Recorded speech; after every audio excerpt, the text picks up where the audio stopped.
Hi everyone and welcome back. You know, the Christian life has often been described as a journey or a quest.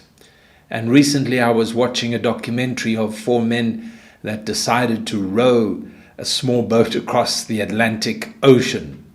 And it took them weeks and weeks of physical hardship, and they struggled many mental and emotional battles. It may seem glamorous, it may seem a wonderful thing to do, but to actually embark on such an epic journey is quite an experience. And it encouraged me as a Christian to realize that sometimes we think of the Christian life as something that's full of peace and joy and happiness, but in the midst of it, there are many difficulties and many hardships. And when I was dwelling upon this, I was reminded of Noah. The Bible says in Genesis chapter 6, verse 8, that Noah found grace in the eyes of the Lord. At that particular time, there was all sorts of evil and wicked things taking place around him, and there was much idolatry, there was much immorality, and yet Noah found grace in the eyes of the Lord.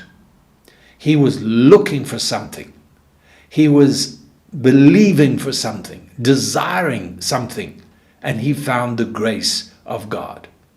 And so that needs to encourage us that in the midst of our difficulties, on this journey, this Christian quest, this mission that we're all involved in, all the ups and downs, whenever hardship or difficulties come our way, we need to look for the grace of God. That's what the Apostle Paul did. The Bible says that he had this thorn in the flesh, but he looked to the Lord. He went to the Lord on 3 different occasions, and on each occasion the Lord said, "My grace is sufficient for you, for my strength is made perfect in weakness."